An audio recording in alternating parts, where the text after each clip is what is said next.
This is John Machida Jr. Yeah, I played Blur in the Transformers. Well, you are listening to Geekcast Radio Network.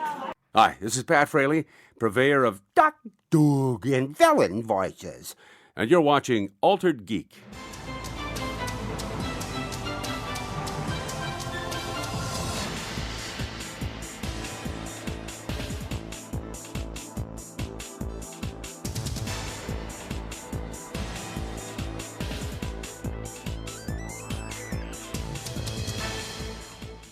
Hello, and welcome to Altered Geek Unlimited, episode 95. I'm your host, Steve Megatron Phillips, and no one is joining me this week.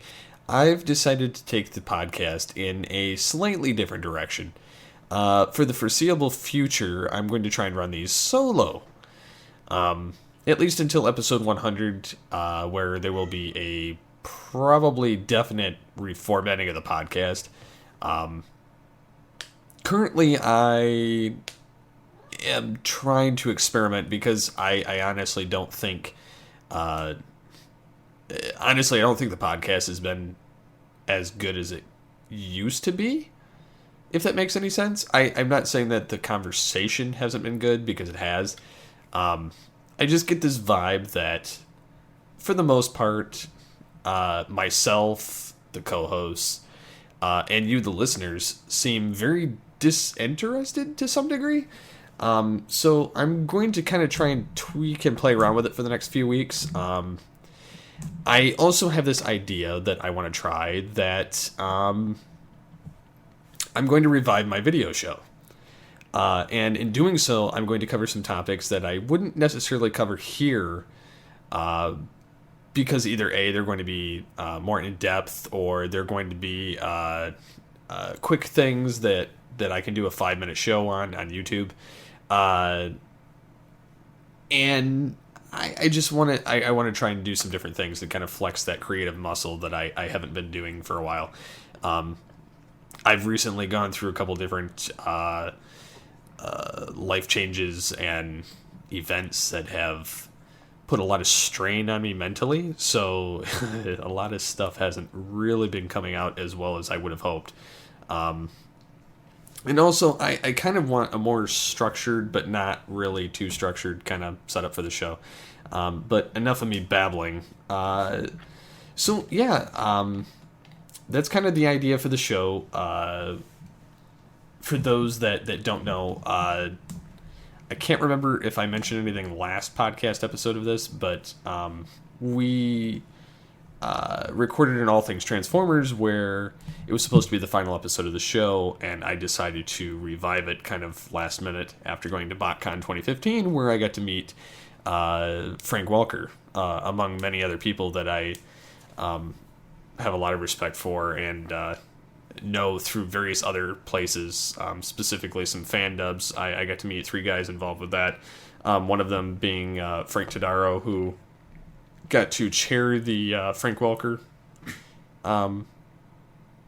conversation on stage, and then I got to meet in person who I've known for years from doing the fan dub community or doing like the Beast Wars Dark Glass, John Bailey, who, for those that don't know, what rock are you living under?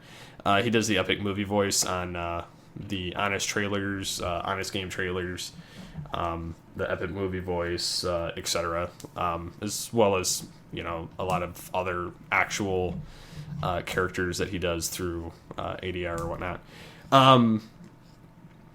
That being said, I'm also going to be trying to jump into the voiceover realm a little bit more this year than I have in the past. I'm not sure if I'm going to Grand Con 2015 this year. I'm still kind of weighing that out because I don't really know what kind of convention I'd like to go to next, and I've done that for 2 years, and it's been great, and it's been a wonderful time, and the guys in charge of that have been awesome. I'm trying to cut back to trying to experience all of the different conventions at some point. Like my goal next year is I'd like to go to the New Media or Midwest Media Expo here in Detroit, Michigan, which is it's about 45-minute drive for me. 50-minute drive maybe. I also want to try and hit up like C2E2. I want to try and hit up. There's another Comic-Con that's bigger. I think there's one in Chicago. I think there's one. I know there's one in New York and one in San Diego. I'm probably never going to hit either one of those because I don't have the kind of money for that. But I think it would be interesting to go to all of these and kind of sample all these different conventions at least once, just so that I can say I've been to them and just kind of have fun with it. So, like I said, BotCon was fun. The convention scene's fun. I am going to be releasing, and this is kind of short, probably a couple different episodes of this show. Some talking about various videos, some of them talking about toys and animation and miscellaneous, some about tech, some about TV, some about films and games. I have quite a few things pulled up that I'd like to talk about. Some of them over the last 2 weeks that have happened. Some of them from San Diego Comic-Con that have pulled up this week. But yeah, those are definitely some things I want to bring up. You will also notice I am working on a website for Altered Geek, which will... It will basically be its own site. It's Altered Geek Entertainment, which will be kind of an umbrella, very similar to Geekcast Radio, but it'll be more so just stuff I do on my own. With podcasting, Altered Geek will still be found on Geekcast Radio. This will be after episode 100 that I will do this in full capacity. I'm going to have a couple other podcasts that are going to be kind of shorter. I've been wanting to do a Dragon Ball Z podcast for some time. I want to revive All Things Transformers. All Things Transformers will be in its version 3.0 at this point. And again, it's rather than... I've discovered that doing the podcast is a lot easier than trying to recreate some websites I had back in the day. For instance, my Dragon Ball Z podcast that I'd like to start. That will kind of... I'm not going to go episodically like we've done with Beast Wars or with Generation 1 or Legends of the Dark Knight or anything like that. It's going to be kind of a broken down by saga. That way it's less episodes. I can cover the entire saga rather than saying, they spent half this episode screaming. And I know it differs depending on what dub or what version you watch, whether it's Z, Kai. I'm not going to cover GT just because I don't care other than the Super Saiyan 4 part of it. And I know a lot of fans don't either. I will cover Dragon Ball Super when it gets to that point after Z. I probably won't cover Dragon Ball because I wasn't exposed to it. And I don't care for it. I know there's a lot of greatness in it. I don't see going back. So for me, I'm going to probably start out with Z and kind of go on from there. But there's going to be a lot of different kinds of content that I'm going to be putting out. Not really sure what all it will pertain to, but I'm hoping to do a lot more tech and a lot more stuff that I'm actually passionate about that I find in the either the news or articles or just random things on the internet. So, without further ado, I'm going to jump into some news right after this clip here.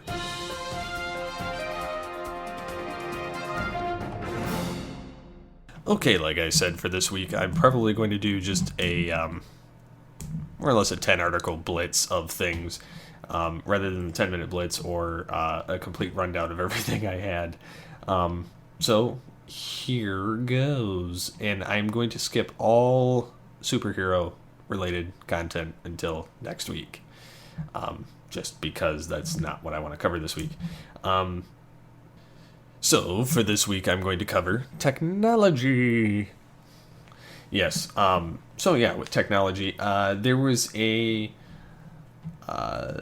actually an official Star Trek Bluetooth communicator, based on the original series that I discovered from on Geek.com.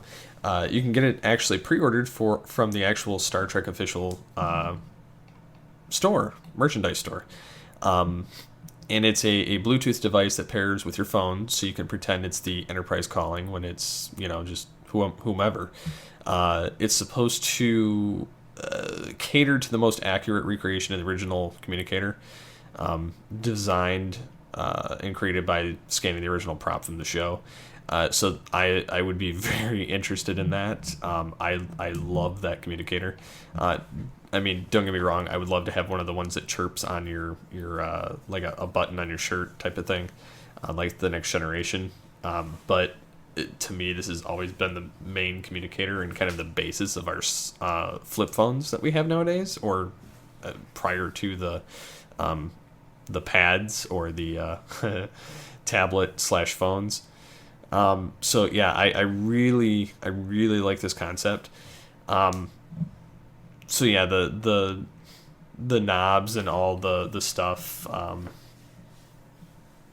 are you can control everything, from answering the phone to commands and everything. And when you recharge it, you don't have to have a USB port. It's a magnetic wireless charging base, which the base actually looks pretty slick. When you put the communicator on it, the detail on this thing is actually really nice. The only issue with that is it's not cheap. It's $149, and it won't ship until January 2016. If it weren't for that huge price point, I think I would buy it. I think even $60 would be reasonable for the diehard Star Trek fan. I can't see myself spending $150 on it, but that's because I still have the 1993 or 2 or something, maybe it was 94, original series communicator toy, which is quasi-accurate, although it's not as thin, and the gold shell that goes over the top doesn't have actual holes in it. It's just chintzy plastic. So mine's not quite the same. I would prefer this one, and I've always wanted to get a more accurate one, but I have no intention of spending $150 on a Bluetooth device when I can buy a headset for my Bluetooth for my phone for like $20. It doesn't make any sense. But again, really super cool product that I would be interested in if I had the money. So speaking of Star Trek technology, they've officially created optically clear aluminum. Basically clear aluminum. Star Trek 4, anyone? Yeah, I think this is a really cool concept. I know we kind of reported something about it previously in the past, but it was... I can't remember too much about the original article, but this is the like, for instance, this information I think came out in early June, but it's supposed to be called Elan, which is like a aluminum oxynitride, basically transparent aluminum, like I said. It's being developed by Raytheon. It begins as a powder, which is then molded and baked into a very high heat. The heating process causes the powder to liquefy and cool quickly, leaving the molecules loosely arranged as if still in liquid form. And then basically it creates, a polished aluminum oxynitride. And it's very clear, which I think is awesome because it'll be a lot stronger for instance, bulletproof, or which the article also states in there. It can, they can mold it to whatever and make it super strong and clear, and basically it would have a multi-purpose type thing. Even for cages and whatnot, they could make it super thin and not have to make it absurdly thick. And it could be pricey though too. That would be the other thing that would kind of suck. But with all technology, it comes down to price. So So, jumping on the next bandwagon, again, there's. It seems like since we reported that earlier on about the Windows 10 PCs on a stick, it seems like more and more of those popping up every day, like different companies doing these USB flash drive type things with, or something to make your TV smart, and then it's like, hey, we can plug in, Windows 10 into your PC or to your TV or whatever, and I like the concept, but I don't see why there's so many of them coming out. I mean, I don't know how well Windows 10 is going to go over. I'm already seeing reports that people should probably wait, being that Microsoft's still kind of haphazardly throwing this together at the last minute, and with everybody that's looking to upgrade. I myself am going to probably wait until about September and upgrade to Windows 10. I'm not going to jump on the bandwagon right away. I want to because I have Windows 8 and I'm not a fan.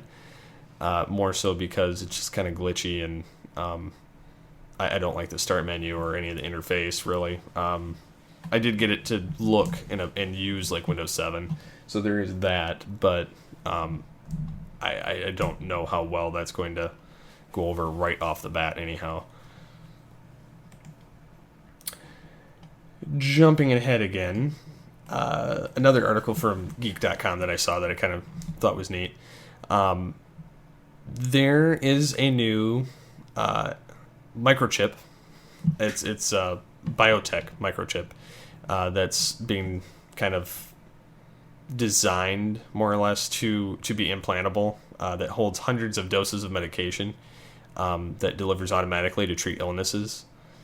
I guess they've successfully tested it. They're developing it to be a product. I'm not sure I would kind of want this chip embedded in me, because I could just see them saying later on that, oh, the chip causes cancer, thank you. But if there's no side effects or anything, I think it's really cool because it would help, as they're stating in this article, it's the size of a pinhead type thing, about the top of your finger. It can treat diabetes, multiple sclerosis, osteoporosis, or other chronic diseases and whatnot. I think it's kind of a cool concept. I'd like to see how well it's applied. But definitely would be better than somebody having to stick themselves with, kind of poke themselves with a needle to implant the medication. No matter how I say that, it sounds horrible. It just comes out of my mouth wrong. Sorry. But I don't know how well this is going to go over anyhow. It's an interesting concept. I don't know how well it's going to go over. Because everybody's body needs something different, so it's kind of hard to pace this. Something that I find interesting, because I work for a Chevy dealership, there's talk that the 2016 Chevy cars will have air conditioning for your smartphone,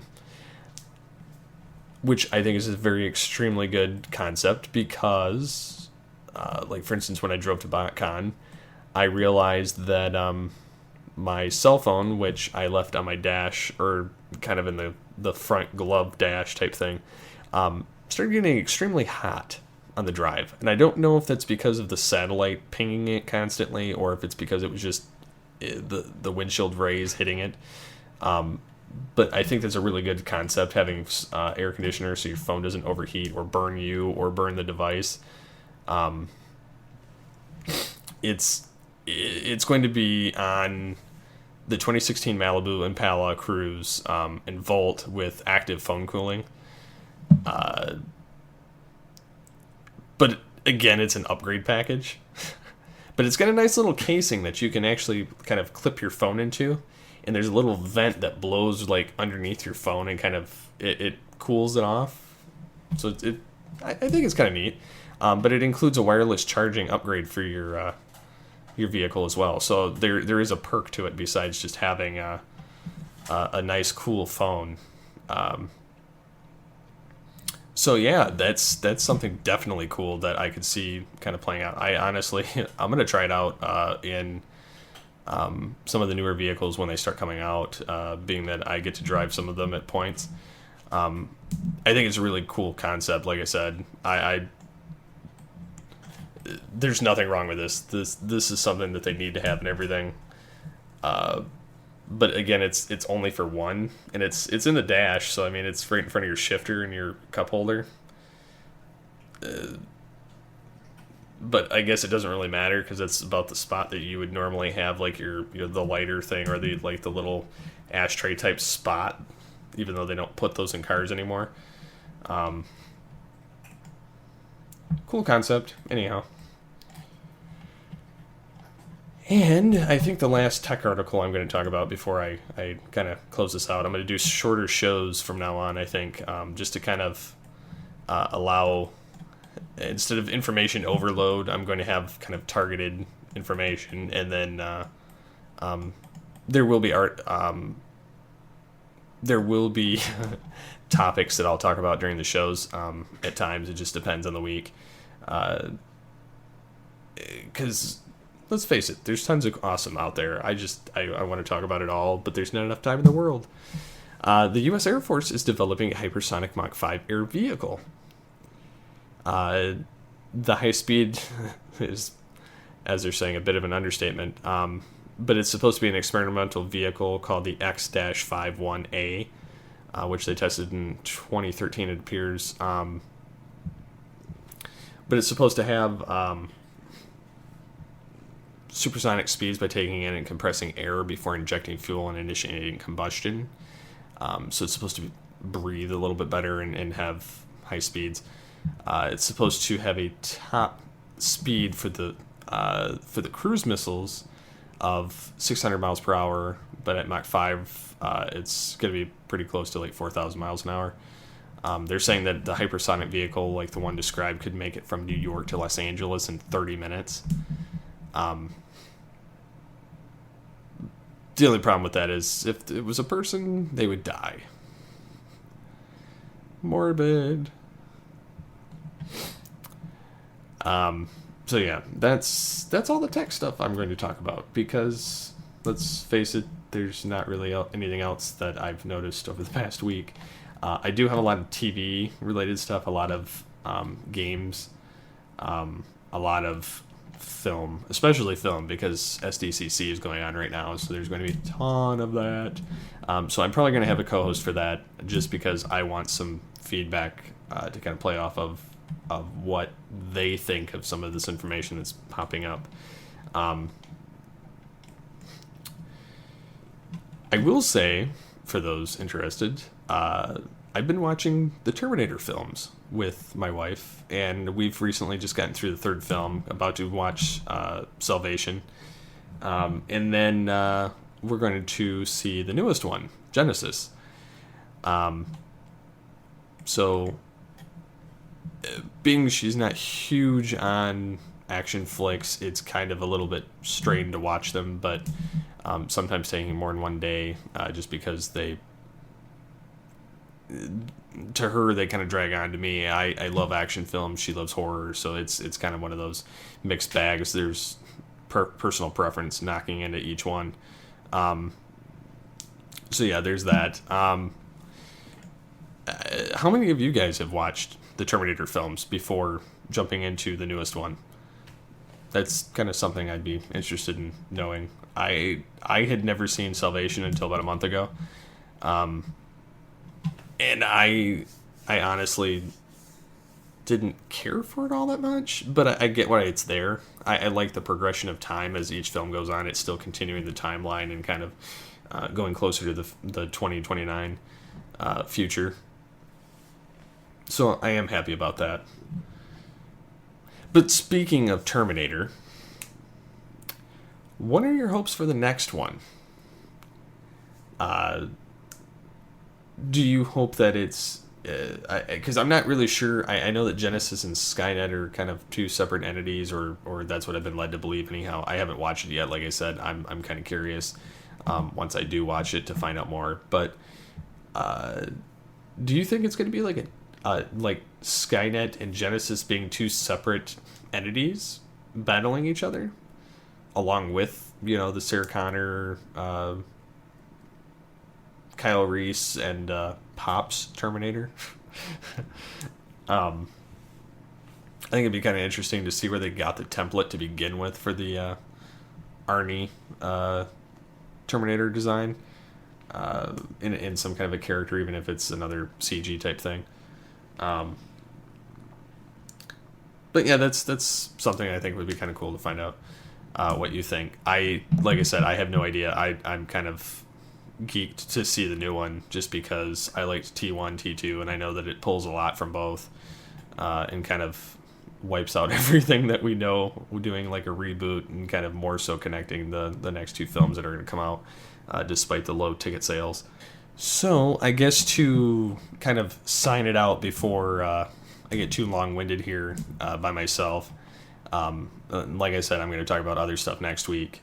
I do want you to look forward to 2 shows next week. I do plan on having one come out probably Wednesday, and one of them coming out probably on the same day, Friday, like it always comes out. I'm going to kind of split the show into 2 next week with all the overload of SDCC content, and it may stay that way up until episode 100. I'm not 100% sure on that yet. I'm just kind of playing around with things at the moment.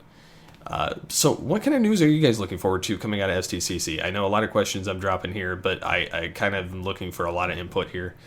I'm super stoked over the Batman stuff that's popped up. Again, I'm not going to talk about it this week. I'm super stoked over some of the various Transformers or Terminator, Ghostbusters, the new Spider-Man information of how Aunt May gets younger every time they cast her in a film, which I thought was hilarious. Every time they recast her, she gets younger. Kind of like Spidey, but still. So, yeah. Anyhow, thank you guys for listening to Altered Geek Unlimited this week. Sorry that it's a little bit of a ramble-on show. I do have a plan for more content next week, so just look for that. You can get a hold of us in the following ways. You can contact us on the website, geekcastradio.com. You can get a hold of us on Twitter at Altered Geek. My Twitter handle is at SCP21. So, until next time, get altered, get geeky with the Altered Geeks. See ya.